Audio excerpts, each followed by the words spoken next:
Good evening, ladies and gentlemen. Welcome to our conference brought to you by Early Childhood Care and Education Council Malaysia. Joining me this evening is my co-host, Ms. Amy Bala. Ladies and gentlemen, without further ado, allow me to invite the President of ECCE Malaysia, Dr. Chiam, to deliver her welcoming remarks. Please welcome Dr. Chiam.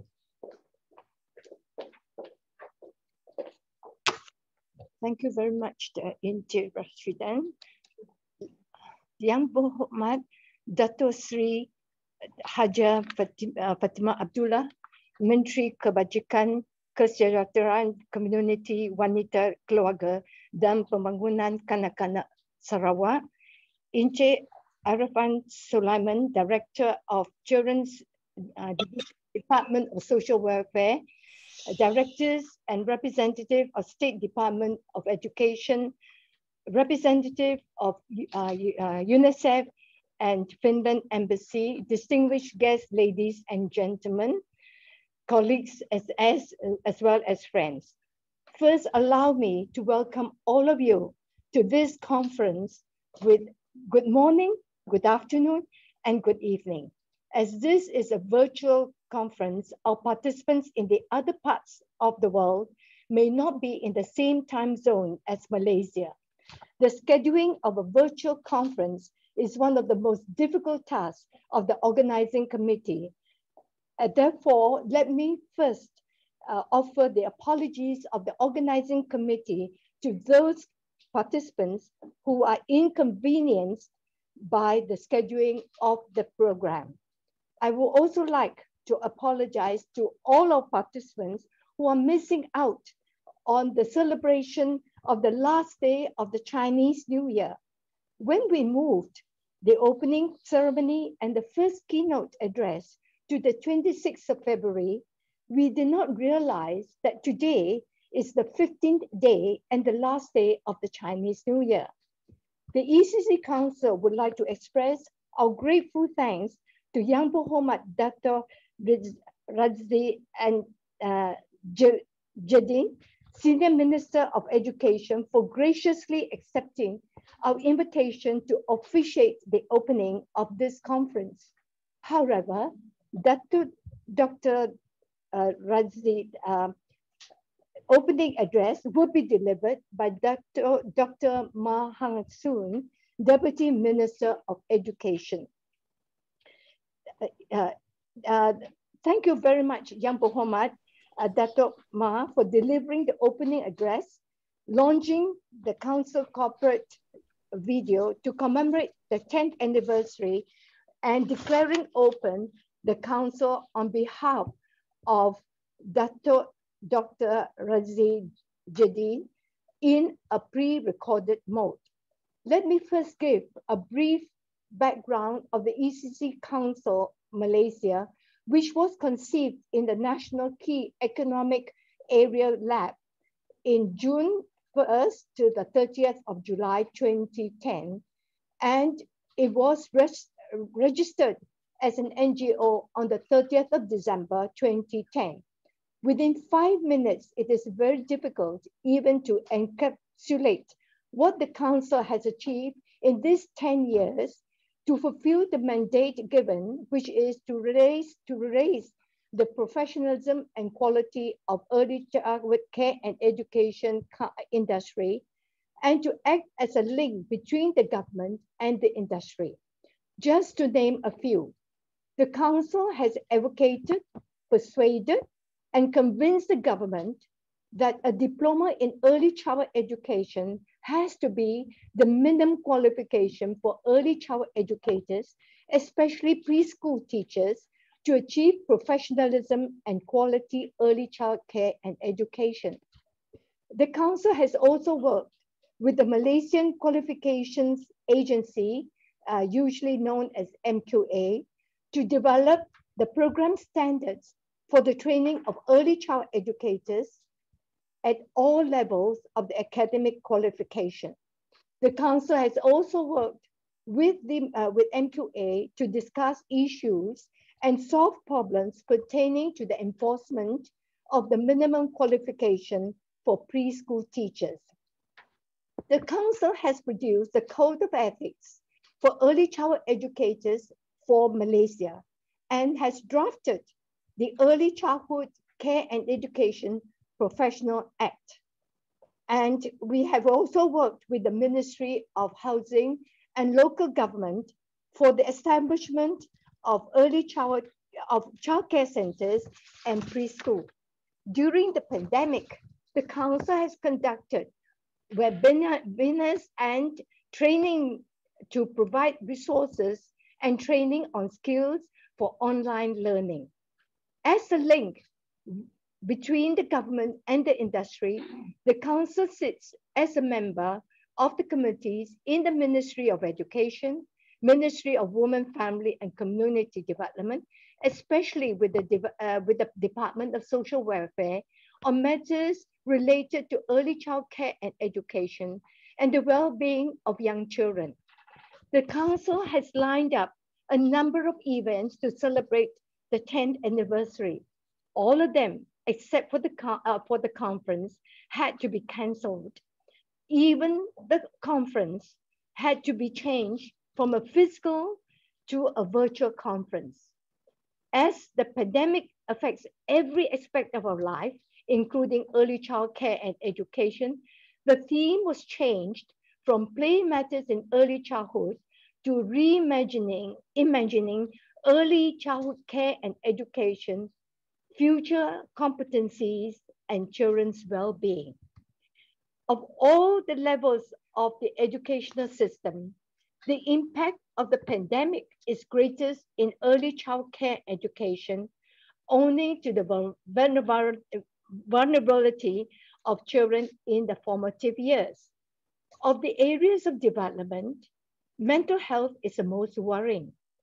The uncertainties and frequent changes to their routines, restriction in the movement, fear of the coronavirus, tension or even domestic violence, and in some cases, that means domestic violence in some cases, affect the mental health of young children in every sector of society.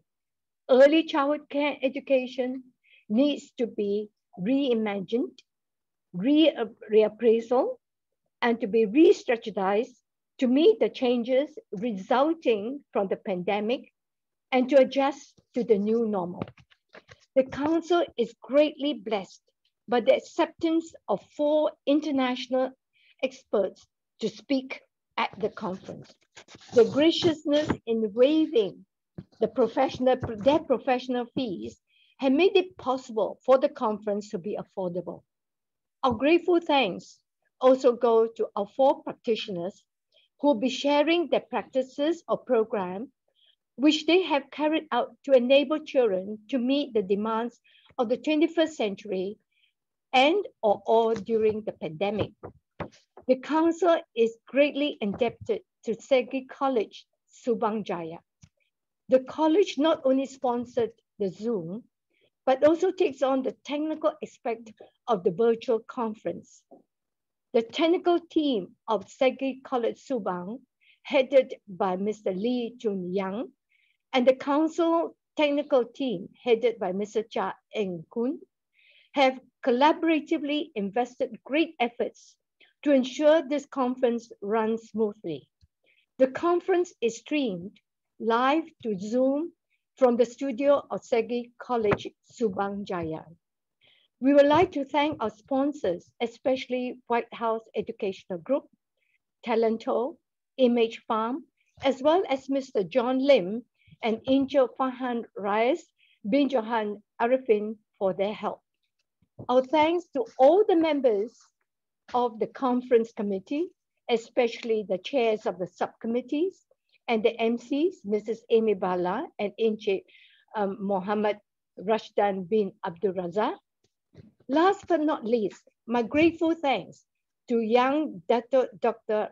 Razi Judin, the Senior Minister of Education, for his opening address, and to young Yampu Homat Dr. Ma Hang Soon, the Deputy Minister, for delivering it on the Minister's behalf.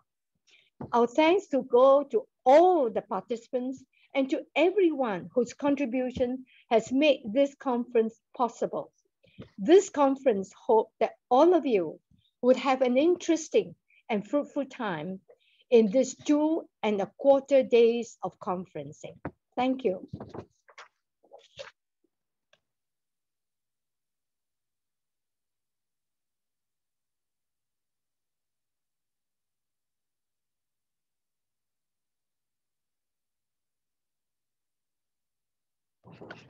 Thank you, Dr. Chiang, for her warm welcoming remarks. Ladies and gentlemen, may I now cordially invite Deputy Minister of Education, Malaysia, Yang Berhormat Datuk Dr. Ma Heng Soon, to deliver his opening remarks and to launch the 10th anniversary of the ECCE Council Malaysia and to declare the opening of the International Virtual Conference on Reimagining Early Childhood Care and Education.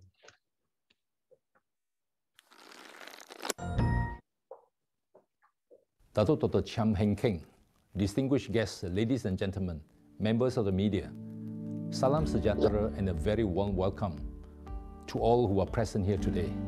First of all, thank you for the invitation to officiate the Early Childhood Care and Education ECCE International Conference titled Reimagining Early Childhood Care and Education, Future Competencies and Children's Well-Being, which is held in conjunction with the ECCE Council Malaysia's 10th anniversary. Congratulations to Dr. Chiang, President of the Council, as well as her team for this 10-year milestone and for making this virtual education sharing event a reality amid a challenging time. The COVID-19 pandemic has resulted in monumental changes to education throughout the world. According to UNESCO, nearly 90% of the globe's student population, which is over 1.5 billion learners in 165 countries, have had their learning experiences disrupted by precautions and policies implemented to quell the spread of the disease. Children of all ages, particularly those from poorer nations, risk being the biggest victims as their lives are being changed in profound ways while their development is disrupted simultaneously. Worldwide, COVID-19 has also pushed the early childhood education system to the verge of collapse and mobilized the leading early childhood organizations to advocate for COVID-19 financial packages to protect early education programs. The conference comes at an apt time, and it is a wise choice of the ECCE Council to conduct the program virtually. This way, social distancing is ensured, and the program can be easily accessed by not only early childhood educators and parents in Malaysia, but also those in different parts of the world. This 3-day event features well-known early childhood care and education experts from Ireland, United States of America, Australia, as well as local experts who will be sharing their views and experiences on developing 21st century skills, such as incorporating learning beyond the classroom into the curriculum, managing young children's physical and mental health, the competencies of early childhood educators, taking care of young learners' well-being amid COVID-19, and more. I was told that interactive plenary sections on the changing landscape in early childhood will be conducted throughout the conference by outstanding ECCE experts who are part of the ASEAN family. Such sessions will provide an insight into the changing landscape in early childhood pedagogy in a variety of countries, allowing us to learn from one another. I'm sure this conference will provide valuable information to all participants. It is common for people to think that early childhood is a time where children learn only basic skills. However, I believe it is so much more than that. Early childhood education is a time for children aged 4 to 6 years old to pick up crucial social and emotional skills, nurture their potential, and develop skills with a humanistic approach. I'm glad to note that nations across the world, Malaysia included, are becoming increasingly aware of the importance of early childhood care and education towards a child's development.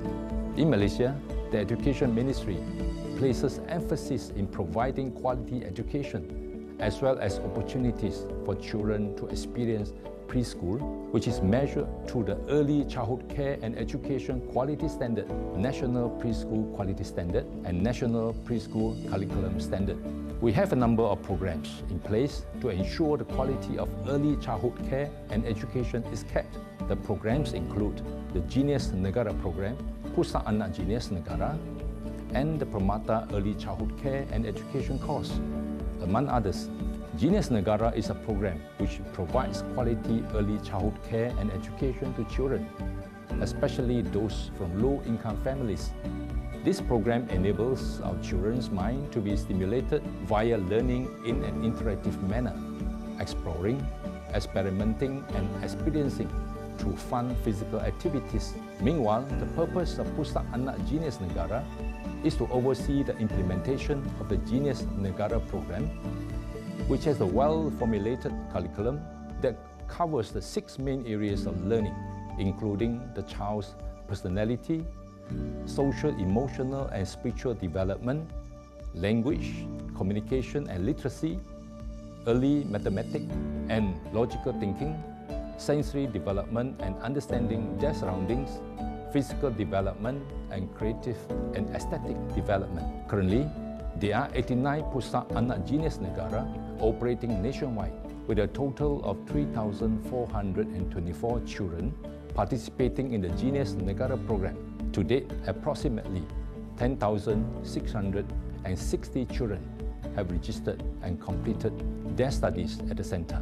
I'm also proud to announce that Pusat Anak Genius Negara has had 434 visits from regional and international research teams of various agencies and educational institutions, which have used the center as their benchmark for the implementation of early childhood education.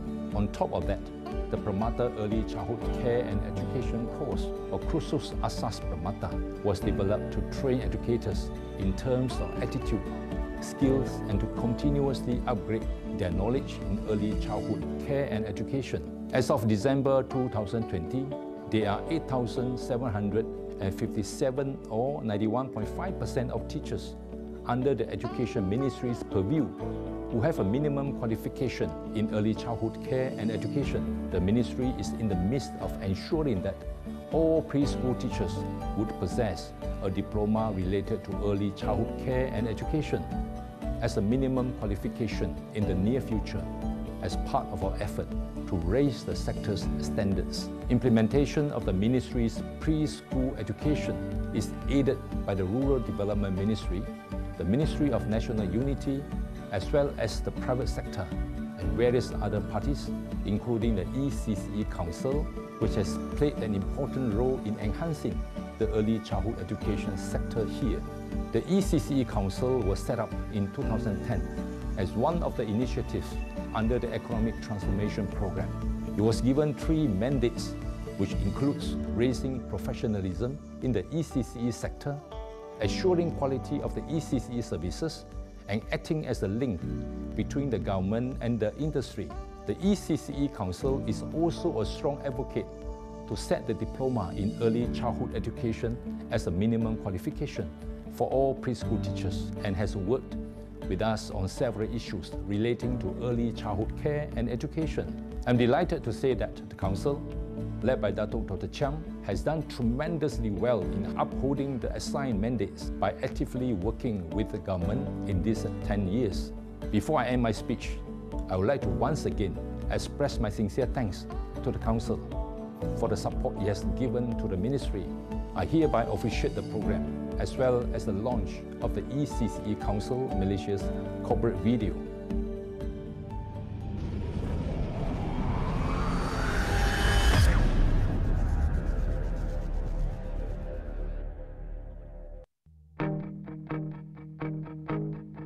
At birth, the child has 100 billion neurons or nerve cells which need interactions with human beings for the neurons to form neural pathways, and that's how the brain develops. And that is why the early years are so important for the child to have a good foundation.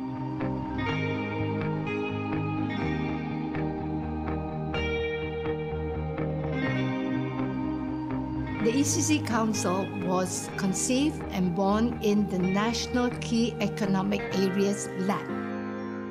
It was established to raise the professionalism and quality of the early childhood care and education industry so that Malaysia can achieve the industrial status, become a developed country. I'd like to draw the analogy of the building of the Twin Towers to the laying of the foundation in the early years. To build the Twin Towers, they have to dig right into the ground to know what depth to build and what materials to use. It is the same with early childhood education. The purpose of the early child education is to ensure that the child have a strong foundation that enable them to grow and to be useful citizens of Malaysia. The council was given 3 mandates. First is to raise the professionalism. Second, to raise the quality of early child care and education. And thirdly, to act as a link between the government and the industry.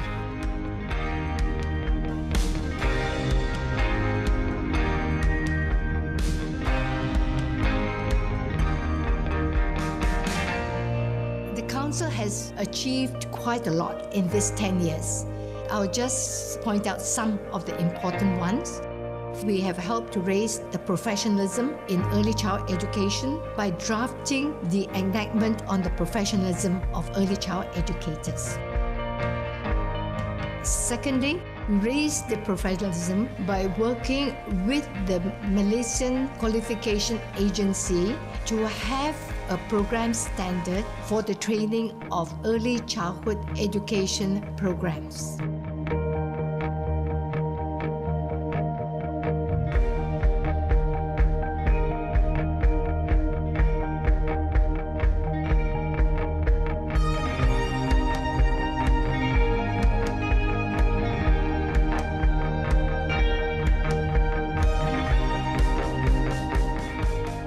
Early child educators have acknowledged the need for professionalism in their work. ECCE Council is pleased that the professionalism of early child educators is currently being in place. Can you imagine what it is like if they do not have a strong foundation for the Twin Towers? Early childhood educators are indeed the nation builders. We have become the voice of the ECCE industry.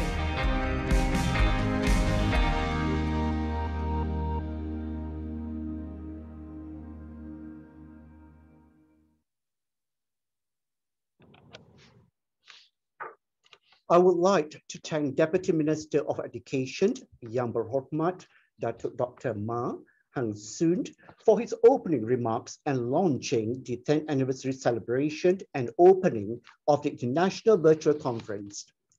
I now hand over to my co-host, Ms. Amy Bala.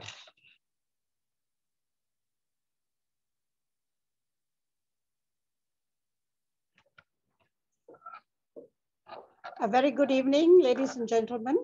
Now that the conference has been officially launched, we shall proceed with the program and with the first keynote address. Before we begin, let me introduce to you our moderator for this keynote address. Our moderator is a prominent figure and many firsts in numerous early childhood initiatives. Dato Dr. Chiam, President of the Early Childhood Care and Education Council, or well known as ECCE Council, was formerly the Professor of Social Psychology in Education at the University of Malaya. Dato Dr. Chiam was a founder of the Bachelor and Master in Early Childhood Education at University of Malaya, the first of its kind in Malaysia. She worked with the Malaysian Qualification Agency to develop program standards for professional early childhood programs at all levels of the academic qualifications. She actively advocates for diploma in early childhood care and education as the minimum qualification for early childhood educators and consistently pushes for professionalism and quality early childhood care and education in Malaysia. Ladies and gentlemen, please welcome Dr. Chiam Heng Keng.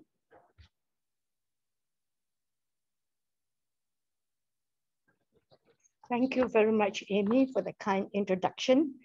Good morning, good afternoon, good evening to those who have just joined us. It is a great pleasure to be the moderator of this first session of the conference because the presenter is a very outstanding expert in the field of early childhood. Let me share his remarkable work before introducing the man himself. His work has been classified as world-leading and internationally excellent in the context of the UK Research Excellence Framework. He was awarded Mary Ann Bott Distinguished Career Award by the International Reconceptualizing Early Childhood Education Network in 2018 and the Dublin City University President's Research Impact in 2020. Let me now present Professor Matthias Urban. He is the Desmond Chair of Early Childhood Education, Director of the Early Childhood Research Centre at the Dublin University in Ireland. And besides being the professor at the Dublin University, he's also professor too of pedagogy at the University of Stavanger, Norway, and the affiliate professor of fellow at ED Policy Forward, the Center for Educational Policy at George Mason University, USA. Professor Urban's work is on questions of integrated early childhood system, diversity and equality, social justice, professionalism, diverse social culture context. He has over 20 years experience in designing and leading international collaboration research projects. This evening, Professor Urban's presentation is on local impact and global good, reimagining early childhood education and care in times of uncertainty. To you, Professor Urban, the floor is yours. Thank you, Dr. Chiam. I hope you can hear me. A very good evening to all of you, dear colleagues, from a very sunny morning here in Dublin, Ireland. And I'm delighted about this invitation. I'm delighted to have been invited to speak to you at this really important conference, Reimagining Early Childhood Education and Care. We live in uncertain times. There is no doubt about that. And one of the greatest tasks that we have is to actually look forward and to begin to imagine what we should be educating young children for in terms of the future that we're facing as humanity. So local impact and global good, this is sort of a broad topic that we're covering this evening. I have to remind myself it's evening, it's morning here. But within this broad topic, there are a number of questions and elements that I think I'd like to present to you and to open that up for your thinking and your questions. I'm going to share my screen if I'm allowed to do that.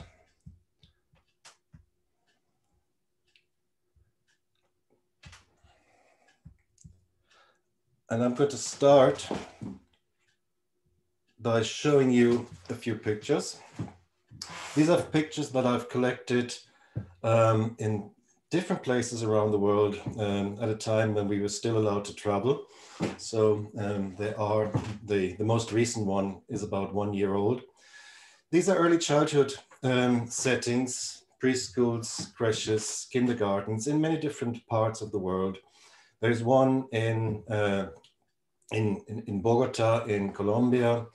There's one in New York. There's one in New Mexico in the United States. There's one, as you can see, in West Africa and Kenya. There's one in the neighborhood where I used to live in London in the UK for many years. These places are all different. They're in different contexts, in different countries. They deliver different programs and curricula. But walking past them, I think we can all immediately recognize them as early childhood places. There is something about early childhood in the global context that makes us, on the one hand, recognize how specific and special and local it is, and on the other hand, that we're talking about a global phenomenon for humanity. Here's another picture of two early childhood learning environments. One in a more traditional Western setting-based, session-based environment. Children in a prepared environment, looking at pictures, having a conversation, practicing interactions and language. On the other side, an early childhood environment in the eastern part of Kenya. And I owe this picture to a friend and colleague of mine who used to be professor of early childhood education at Kenyatta University in Nairobi. And when my friend John Ngazike, when he talks about early childhood education in his native community, he's from the Turkana people in Kenya, he says, and he writes, early childhood education for Turkana people is education for survival. And I think, right, okay, maybe we should all stop here for a moment and think, shouldn't we all be talking more about education for survival in the times we live in and what that might mean in our present circumstances? So here's another one before we move on. Early child education is also recognizable through time, and we're going to come back to this. This is a historic photo of a preschool, a kindergarten. I believe it is in Toronto in Canada, but I'm not quite sure. But again, this is, apart from the slightly dusted, strange setting, immediately recognizable as an early childhood environment. It's actually a training session happening there. You can see the trainee teachers around the wall observing the teachers delivering their session with the children. So early childhood education and care is, on the one hand, an inevitably local phenomenon. It takes place somewhere in your environment, in your town, in your city, with specific people, specific families, community, and it takes place in a particular time.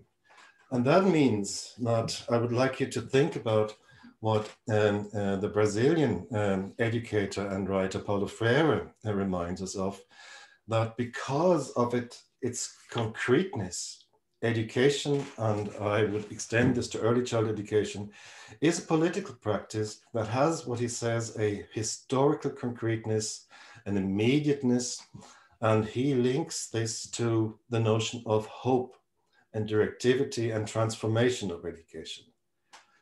And he reminds us, and I think this is a very important first marker. He says education does not transform the world in itself. It's not education that transforms the world, but education implies change. And that is what's really important. We are change makers. You are change makers. While education and early childhood education is so inevitably local, it takes place in your local preschool every morning.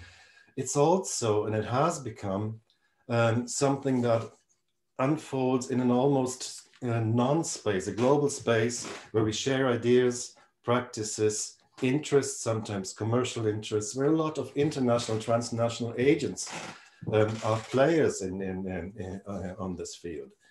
Remember, for instance, think for a moment about practices like Montessori education, Reggio Emilia preschools. These are local practices developed in specific times and locations with specific communities, but they have become global phenomena, global brands. And the same goes for a lot of interests. We have international corporations now, companies delivering, providing early childhood care and education in a number of countries.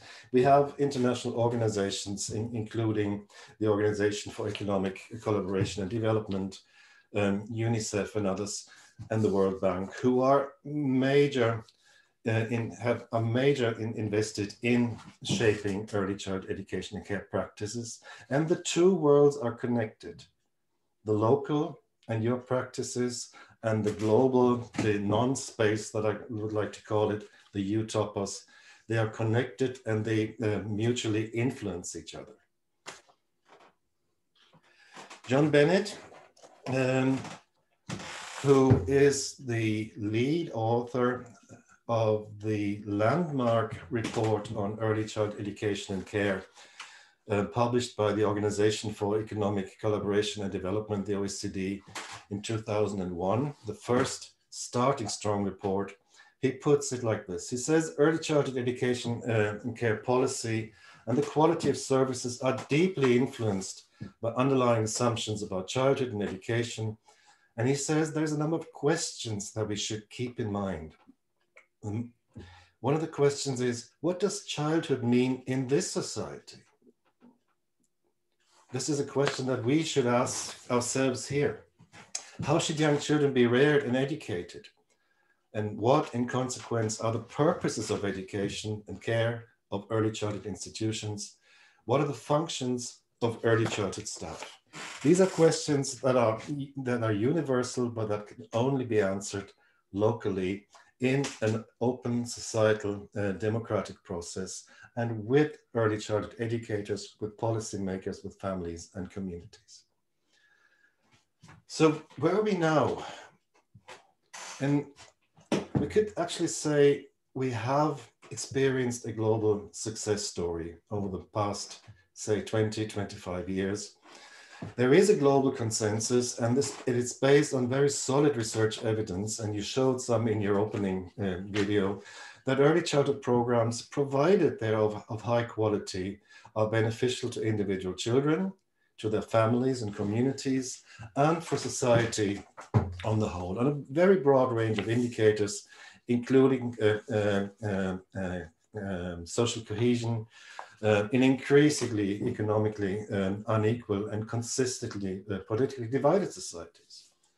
So there is a global consensus, but there is also the realization that the challenge remains mainly for state actors to enable and to realize that commitment, to enact that commitment, and in particular to develop policies that enable the bringing to scale of locally based, community-based early childhood development and early child education and care solutions, to connect not just the top-down global developments to the local, but learn from the local and bring it up to scale and influence, impact the global discussion. Now, can I move this? I can.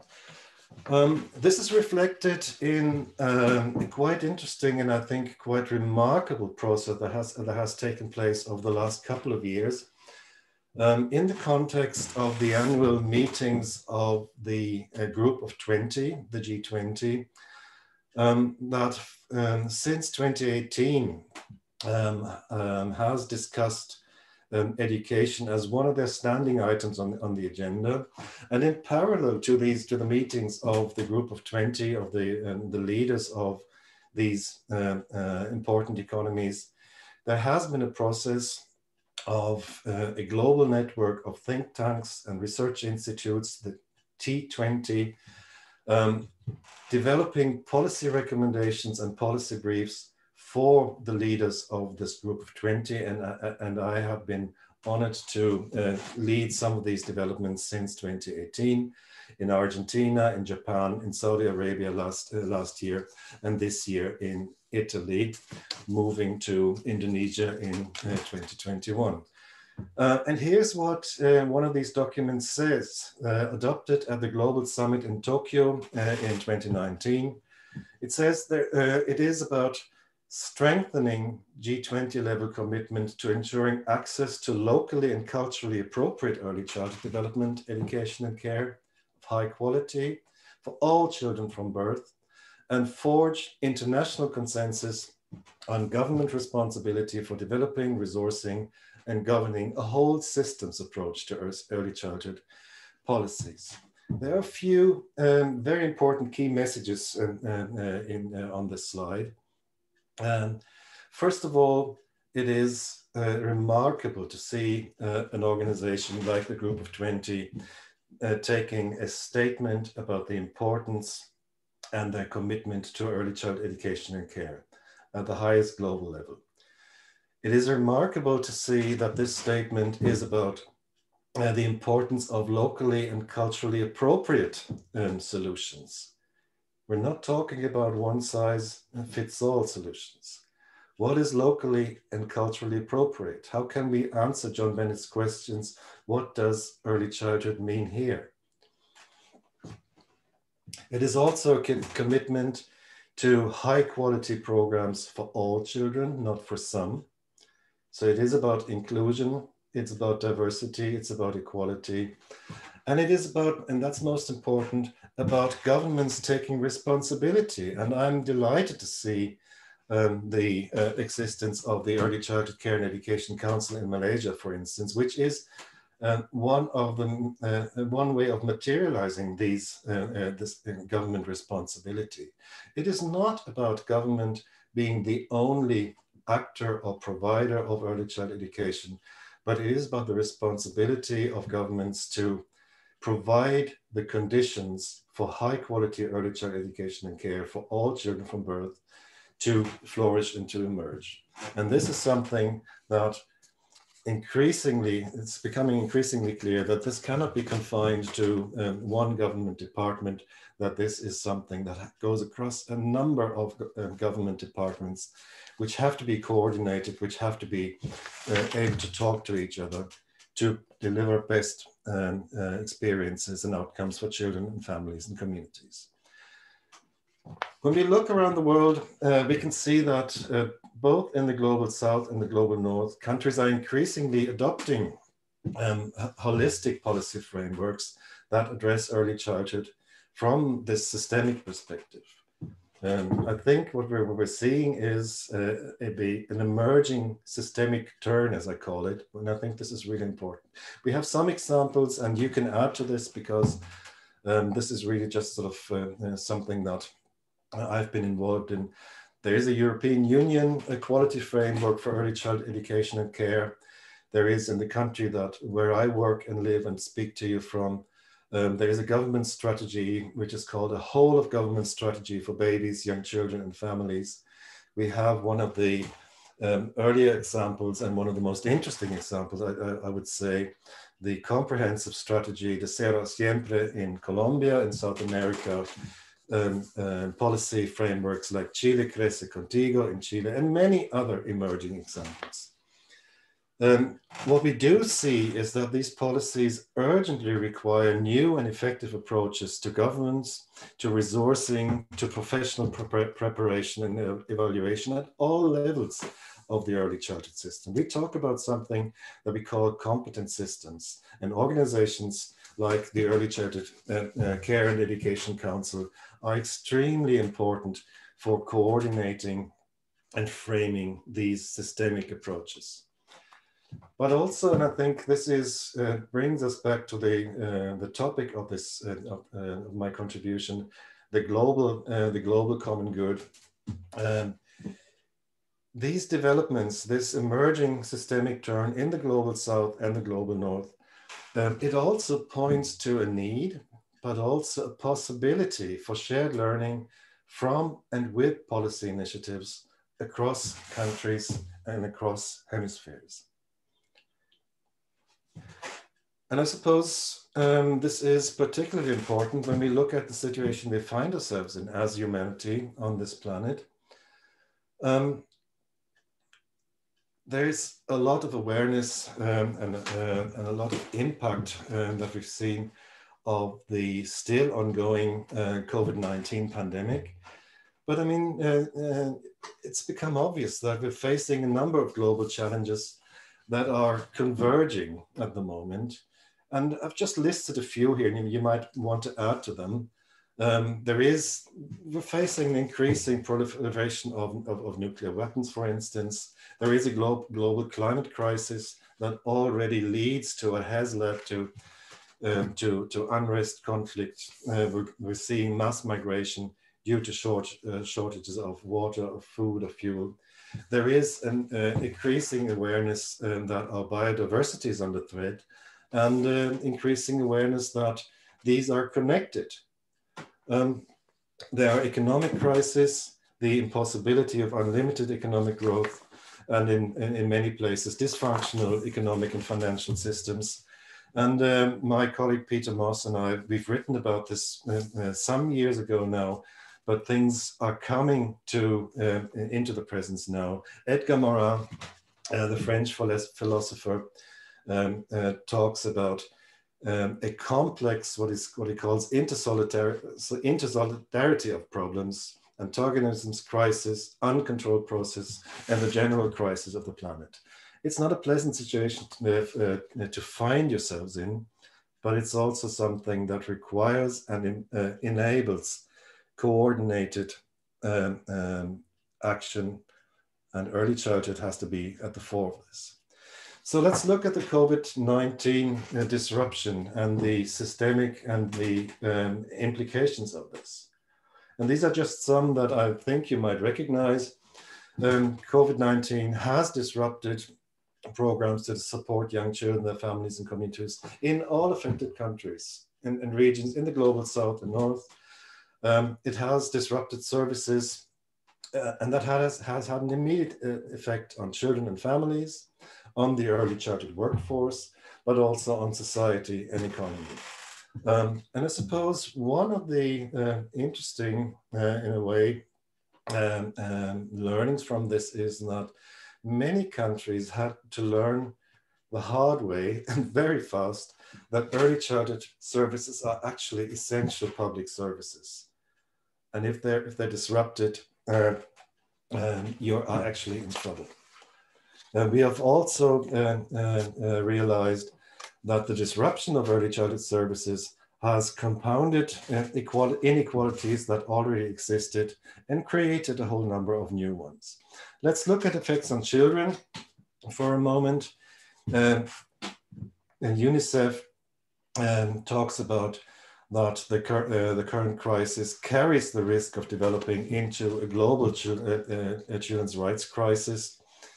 We've seen the disappearance of stimulating play and learning opportunities in social settings for many children, a lack of safe spaces outside the family home, and in many cases, lack of access to nutrition, to healthcare, including basic hygiene, running water in many cases. And this has affected young children in both affluent and poor countries. Well, all children are affected. Inequalities within countries exacerbate this situation. Inequalities within, and most affected are children from the most marginalized communities, rural populations, indigenous populations, migrant populations, displaced populations, minority populations, Roma populations, mainly in Europe. Generally, poor communities are most affected. On families, the effects, we have seen the collapse of reliable childcare, which often contributes to and aggravates sudden loss of income. And this has been particularly severe in many countries for so-called key workers, for example, healthcare workers, who sometimes were unable to actually fulfill their what's now called frontline roles in the health system because there was no childcare available for their children. And disruption of quite a whole array of parenting supports has affected families. When we look at the effects on society and economy. The immediate effect was, of course, that closure of schools and preschools and childcare services has impeded countries' ability to respond to the immediate health crisis. I just mentioned this, workers staying at home to look at their children rather than fulfilling their crucial roles, for instance, in hospitals. But also early childhood educators in precarious employment already in many countries have quite often lost their livelihoods. And in some countries, medium and long-term consequences are only beginning to emerge, where we've seen an over-reliance on private for-profit provision, and that meant that in quite a number of countries, this business model has collapsed through the mass closure of services. And there are indications, and there have been indications that many services will not be able to reopen once the pandemic recedes because the business model is so questionable. So the lack of reliable and sustainable services for young children and their families will have and already has serious implications for countries when it comes to restarting economies post-COVID. Two more pictures from the same capital city. And this is just to remind us when we're talking about inequalities, that it is not inequalities between countries, not only, but also inequalities within countries that we really have to take very seriously. So if inequality is the major contributing factor to one of the problems we're facing, then this takes a number of forms, you know this, and especially in the education sector, we've been talking a lot about access, we've been talking about digital inequality, although in most countries, schools have made tremendous efforts to move to online provision. This digital inequality has proven to be a major obstacle because a large number of the world's population still has no access to internet. And we all know that the implications for early childhood are worse because early childhood services cannot easily be provided online, even where there is access to internet and mobile technology. There are factors that exacerbate the crisis in most countries. One of them is that there's a persistent lack of data, especially disaggregated data on children from disadvantaged, from diverse ethnic, cultural, and socioeconomic and geographical backgrounds in many countries, with some notable exceptions. And some of these countries are actually in Latin America. We simply don't know enough about where children are, whether children are attending services, how we can reach out to them. We see chronic and persistent underfunding of early childhood development and early childhood education services, even in the most affluent countries. We see fragmentation of services, lack of strategy, leadership, and a lack of cross-sectoral policy coordination in many countries. And we have seen, and I think this is extremely worrying, despite unprecedented state intervention in the immediate crisis, stimulus packages, we've seen that what's happening is we're risking, there's a risk of pushing poorer countries again into unsustainable debt due to a lack of international solidarity and international coordination. So, looking forward, when it comes to the question of how do we build resilient early childhood education and care systems for a post-COVID new normal, whatever that might be. One of the experiences I think is, and it goes back to what I said earlier, there is a likelihood of existential crisis arising at global level, and it's increasing. Further pandemics, climate crisis, dysfunctional economic models, converging like sort of trains moving towards each other. And I suppose this will require fundamental reorientation of education and care at all levels, but beginning with young children from birth. And I suppose one of the ways that many people are now beginning to talk about ways forward is to look at how can we align education and care much more clearly with the framework of the Sustainable Development Goals. You might be familiar with this framework. I'm not going to talk about it in great detail, but quite often when we look at this set of goals that the world has agreed to achieve by 2030, we look at goal number 4 that says quality education, and we say, oh, good, there is a target 4.2 that says by 2030 we will have achieved access to high quality early childhood programs for each and every child. This is crucially important, but even more important, I would say, is to fundamentally reorient our early childhood programs to enable them to support and become an enabler for achieving the entire framework of all the Sustainable Development Goals. So the question is that we really should be asking ourselves locally and globally, what should we be educating for in order to ensure survival of humanity on this finite planet? And here's some possibilities and some reasons for hope. And I'm trying to pull this together. And some reasons that I think that make me hopeful that we can actually enter into new global conversations about the role of early childhood education and care as a contributor, as an enabler to sustainability. This is from a paper by 2 indigenous scholars, Alison Jones and Tekawe Hoskins, who write, indigenous ontologies never had a nature-culture dualism.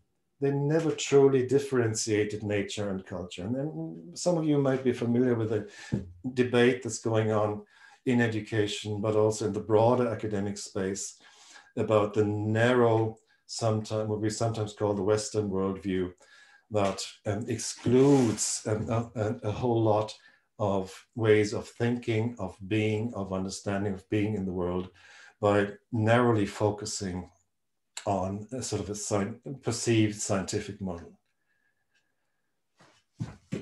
I think the task is for us to challenge some of these taken for granted assumptions about what early childhood is about, what education is about, and how young children should be educated. Here's an example from an indigenous community in Colombia, in South America, who questioned this whole notion of early childhood. So what we have is a country that has implemented a very ambitious early childhood development, education, and care framework, one of the most ambitious frameworks in the world. And there's a community leader who says, actually, hold on a second, what are you talking about? What is this thing, early childhood? As a community, we don't understand, we don't have, there's no age in our community. Yes, children begin to walk, and my daughter, some children walk at one age, at 1 year, others later, but it just depends. And out of the window go our preconceived sort of notions of ages and stages, that this is how children develop. Challenged and questions by an indigenous community somewhere in South America. But let's go back to the possibility of conversations across these divides. This takes us back 200 years to the very beginning of our profession in one part of Europe, in Germany, and this is a person, an educator that is quite often sort of seen as one of the forefathers, one of the pioneers of early childhood education, Friedrich Fröbel, who set up the first kindergartens in his native Germany in the 1820s. And here's what he writes in one of his writings in 1828. He says, in childhood, there is a fourfold development of life. There is the child's own inner life, his relation to his relation with parents and family, his life and relation common to him and them with a higher invisible being, and especially his life in relation with nature, regarded as endowed with life like his own. We have to grant him something here. He talks about he talks about boys. I think we'd have to rephrase this actually a bit, but give him that, it's 1828. But he talks about a holistic approach that connects the individual child, the community, the spirituality, and nature and the planet. And I think this is a possibility for conversation. For instance, with the two indigenous scholars who say, we never made that distinction between nature and culture. This is a possibility. Froebel says, when he's at play, he again, when she is at play, the child talks continuously, indicating that with him talking is not yet distinguished from himself as the talker. So he says, a child attributes the same life to all about him. The pebble, the chip of wood, the plant, the flower, the animal, each and all can hear and feel and speak. And that is something that we early child educators experience every day working with children. There is something in the lives of children that we as adults should learn from urgently and enter into a conversation about the purpose of education.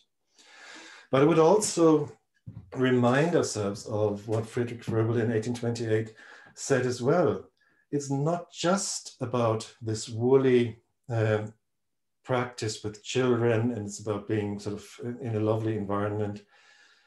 First of all, I think it is pretty radical to actually to realize at the very roots of our profession is a connection between individual, social, spiritual, and the broader context of the planet. And we need to reclaim that. But he also says that there is a political element in this. And this brings us back to Paulo Freire at the beginning. He wasn't too successful in his native Germany in the 1800s. And people asked him, so why are you not getting any more money from the state, for instance? Why is the king not giving you money to set up your schools? And he says, well, I could have done that. If I had said, right, let's educate specifically people who are needed for society. Let's educate servants, shoemakers, tailors, merchants, businessmen, soldiers. We're talking about the 1800s in Europe. He said, then I should have certainly have won praise for the usefulness of my institution. And everyone would have looked at it as something deserving support from the state. But he says, but probably I would have become a state machine myself, busy pressing out other state machines. And he says, but you know something, what I wanted to do with my pedagogy, I wanted to educate men and women and girls and boys. I wanted to educate them to be free, to think, to take action for themselves. And here is in his native German, ich wollte freie, selbsttätige, selbstdenkende, selbsttätige Menschen bilden. And I think this brings us back to the possibility of early child education, because what we're doing is we're not waiting for the future. You and all early child educators, we're building the future in the present. Thank you very much. Thank you very much, Professor Irvin. You have actually, your presentation has so many gems, but there's one fundamental thing. You're asking us that in reimagining early child care and education, we perhaps need to think, what is early child care and education? The fundamental is, what is it? What are we doing now? Are we boxing in our concept of early child education? Or is it that much more to early childhood education that we perhaps lost track of it in trying to educate children and measure their performance, rather than developing them to enable them to survive in this, and is a matter of asking questions to survive. So it is, early child education is more than just giving their experiences in order to develop their most aspect, the cognitive aspect of it, anything else. So you raise up lots and lots of questions as going back to the fundamentals of early childhood. What is the fundamental? I would just like to remind our participants that please type your question in the box, in the chat box. And perhaps to my comments, would you like to expand on it a little bit, Prof? Well, I suppose, yes, I think we've come to a time where we have to think about the fundamentals, and I totally agree with you. I think in many cases, I suppose one of the things that make me think is we have seen this unprecedented global attention to early childhood education and care in recent years. And that's a good thing, because we now agree that investing in quality experiences for all children from birth is something that we all should be striving for, and it's globally agreed. It is part of the Sustainable Development Goals, so that is very important.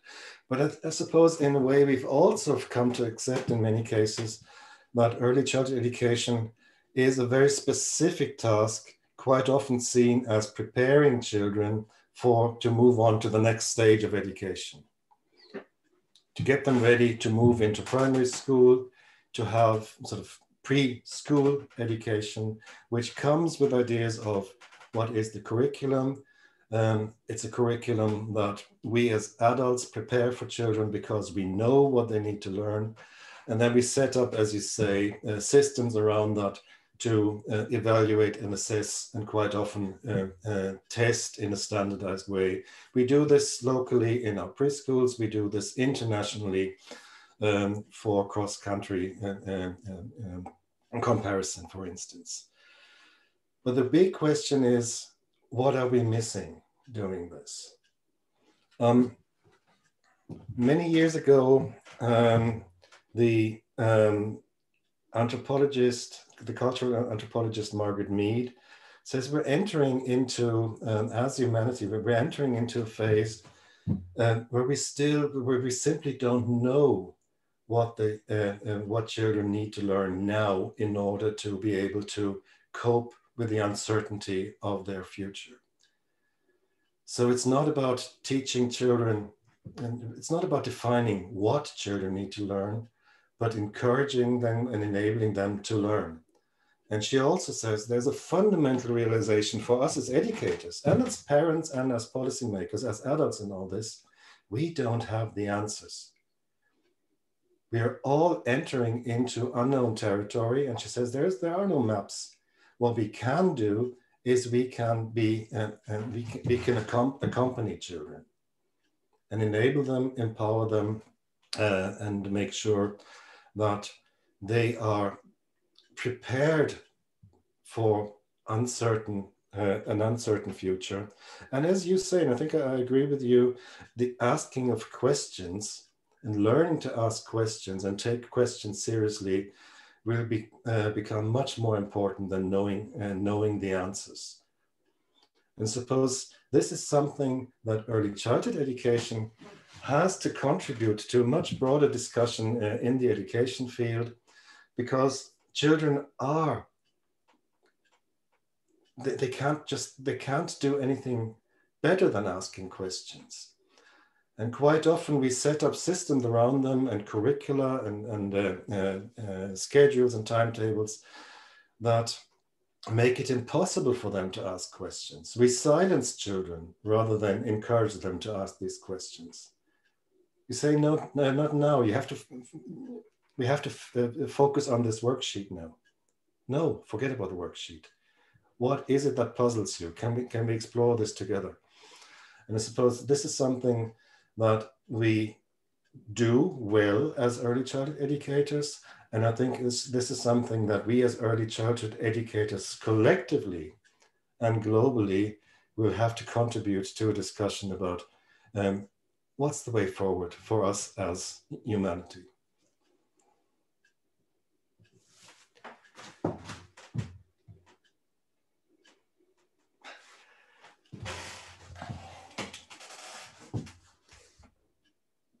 Sorry, I forgot to unmute myself. I was just going to type something in the chat.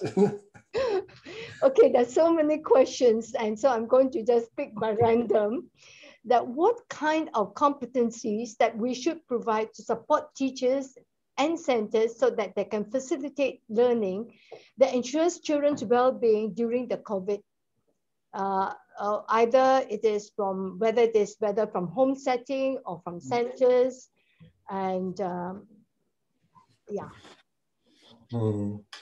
I suppose I mean, it's a very important question because I think it points to why it is so important that we take holistic and systemic approaches, as I call them.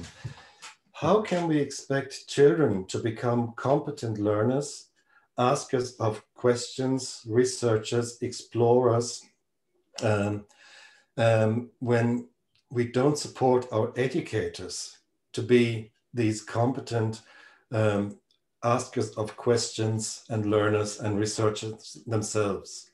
So I think this is the starting point.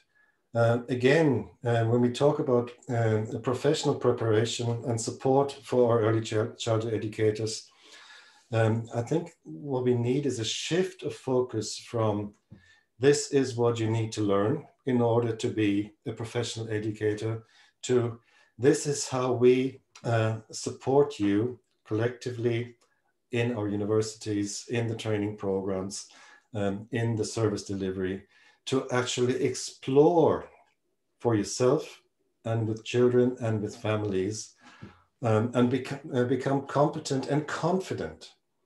I think confidence is very important, building confidence for and with early child educators and trusting them. And I think that is another sort of element that quite often gets lost in all this, with all our prescriptive approaches to curricula, to testing, to assessment. Quite often we don't trust teachers, we don't trust educators. We have to put in another layer of the system that says, actually, let's check if they're doing this right. What about imagining an early childhood system that was built on trusting children, that provided the conditions are right, they will thrive, and it's our responsibility to provide the conditions. An early childhood system that trusted educators, provided the conditions that provide are right for them. And what about a system in society that trusted families, that they had the best interest of their children in mind, provided the conditions are right? I'm trying to pick up a variety of questions. Yeah, what would you consider as key elements of quality and professionalism in the light of reimagining ECCE? What would you consider as a key element for quality and professionalism in the light of reimagining early childcare and education? Well, I think I can go back to what I just said, that first of all, I think let's start from the big picture. When we talk about quality in an early childhood system, I think it is not so much about defining what that is. It's about enabling a culture that talks about quality, that enables everybody, including children and educators and families and community elders and local decision makers and service providers, to actually ask that question: what do we consider to be important and good early childhood experiences here? And to not just talk about it, because I mean, that's the easy part, people sitting in a circle and having a conversation, but to actually create a system that takes these conversations seriously, that takes them further, and that enables for these local solutions to not just flourish locally in your local preschool, but actually to inform what's happening at national policy level, for instance.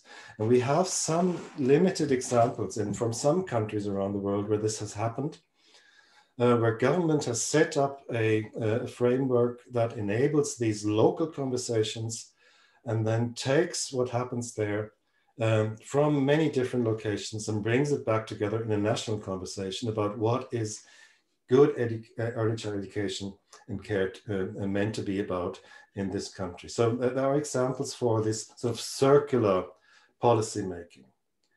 I think that's one of the most important things. The other most important things about this question of quality for me has become a question of a whole of government and whole of society understanding of the responsibility for young children.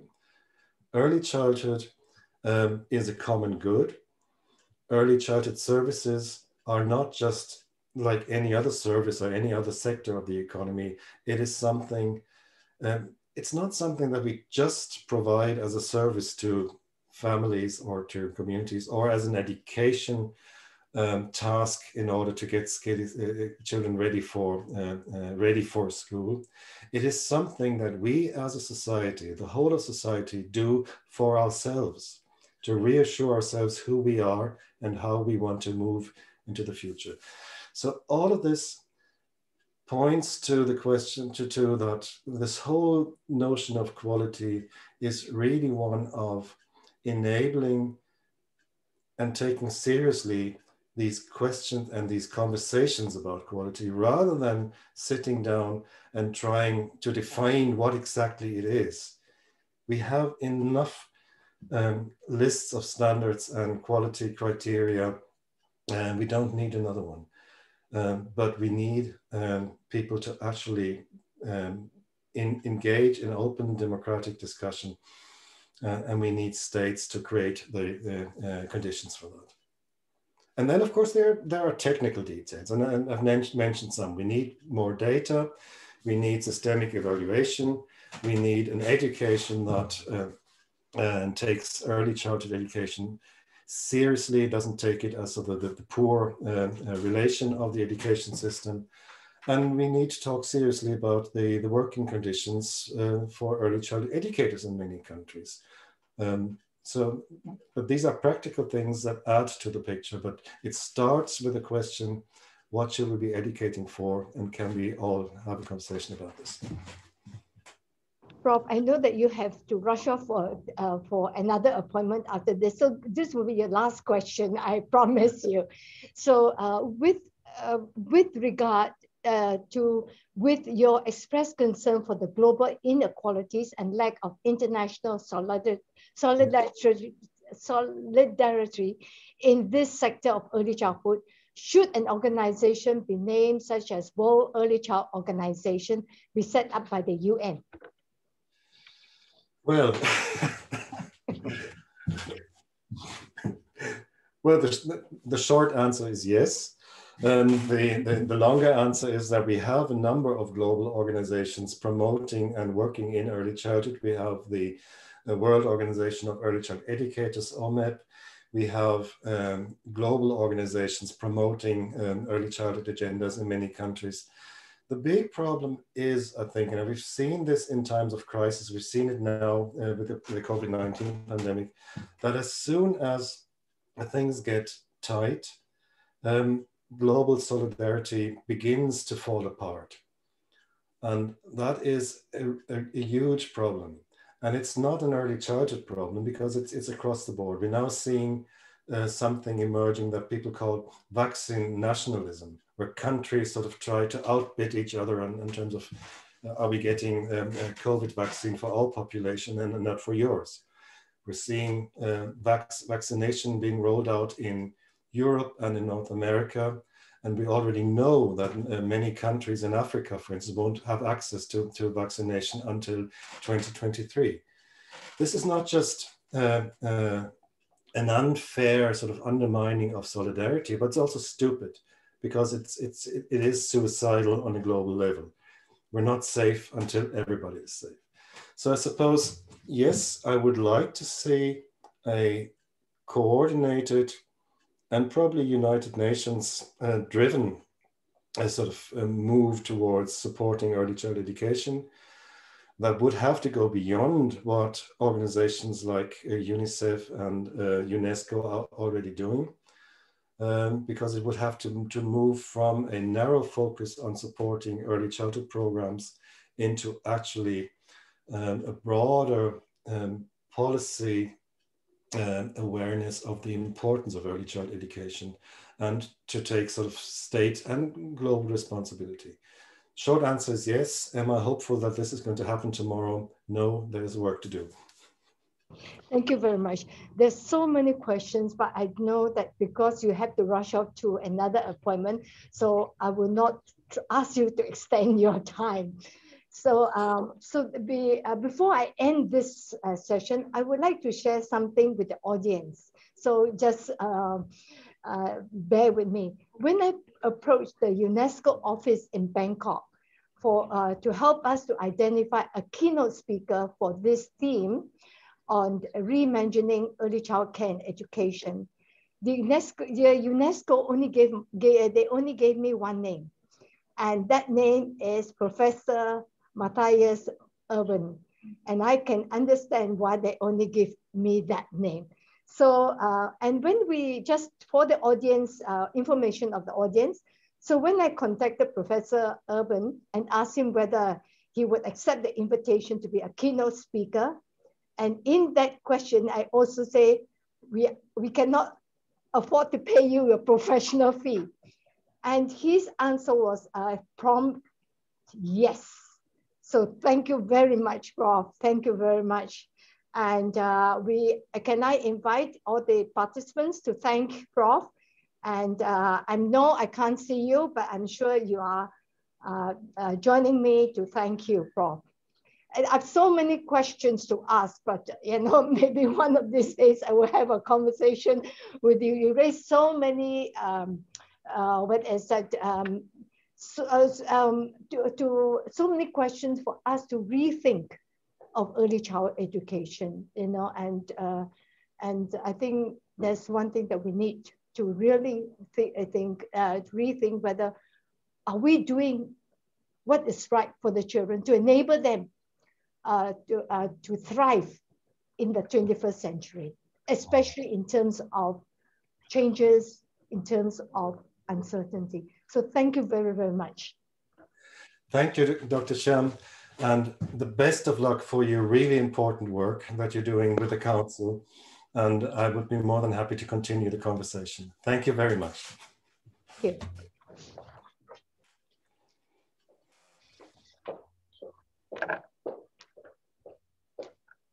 Thank you very much, Prof. Chiam. And also a big thank you to Prof. Matthias Urban. I'm sure the listeners, the participants will agree with me that this is a wonderful beginning to this 2.5-day conference. Thank you very much, everyone. And I would like a gentle reminder, tomorrow we will have a whole day session and we will be starting with, at 9:30 in the morning. Please be on time to enjoy the whole day session. Thank you, everybody, and have a good night.